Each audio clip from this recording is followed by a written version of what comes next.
Bueno, precisamente porque México es un país que nació como un país intolerante. Muy poca gente sabe que nuestra primera constitución era una constitución intolerante. La constitución de 1824, a pesar de tener muchas virtudes en otros sentidos, en términos religiosos era una constitución que pregonaba la intolerancia porque decía que solo se permitiría a la religión católica y no se permitiría a ninguna otra, y que el Estado protegería a la religión católica. Obviamente, eso significa que nacimos como nación independiente, con una constitución intolerante, y todo lo demás ha sido precisamente luchar en contra de esta herencia, que es una herencia colonial esencialmente. Ante tal situación, un deseo primordial del maestro Aarón era adquirir un núcleo habitacional donde los hermanos pudieran vivir y convivir con reposada calma, sin ser objeto de censuras a causa de su fe. Habitar en una colonia de hijos de Dios. Esta visionaria empresa, naturalmente, no sería nada sencillo. Detrás de cada actitud, el hermano Aarón demostraba la fuerza de su esperanza. Tenía la capacidad para imaginar la ruta de un futuro promisorio. Sus cualidades determinaron las acciones que abrieron camino hacia el desarrollo espiritual y material de la comunidad. En consecuencia, visualizó el porvenir para la congregación y luego definió los pasos que daría. Siempre alentó una idea y un concepto: el derecho natural a la libertad. Yo vi en el hermano Aarón una doctrina convincente, una personalidad fuerte que se imponía y un carisma espiritual. Yo lo sentía, yo lloraba con sus explicaciones, con su enseñanza. Yo recuerdo que me conmovían sus palabras. Recuerdo muy bien su hablar, su forma de hablar, su forma de expresarse, muy firme, muy fuerte, muy seguro de sí mismo y con una voz o con un convencimiento. ¿Quieres ser libre de toda pasión? La pasión que habla aquí es aquel sentimiento que se penetra hasta el alma. El amor propio, allá le dan realce, siempre, sobre todo, aquí la iglesia, Señor. Nos hagan, nos injurien, nos molesten de la forma que sean. Nosotros no hacemos caso a eso. Lo que hacemos es procurar tener la amistad con Dios para vida. Pasó mucho tiempo antes de que se lograra el sueño. Un día, por fin, adquirió un terreno de 15 hectáreas al oriente de Guadalajara, lejos de la mancha urbana, y fundó una colonia a la que llamó Hermosa Provincia.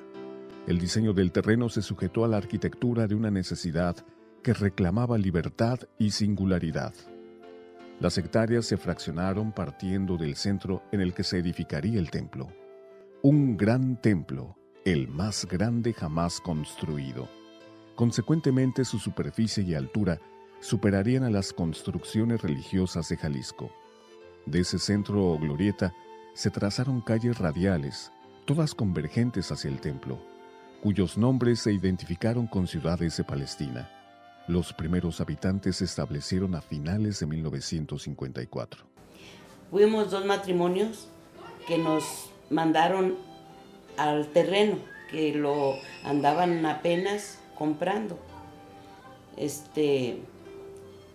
Y llegamos a este lugar donde está ahorita el templo. Era una hacienda que le decían el Rancho Blanco, y a esa hacienda nos trajeron. Los terrenos estaban sembrados de cacahuate y de maíz.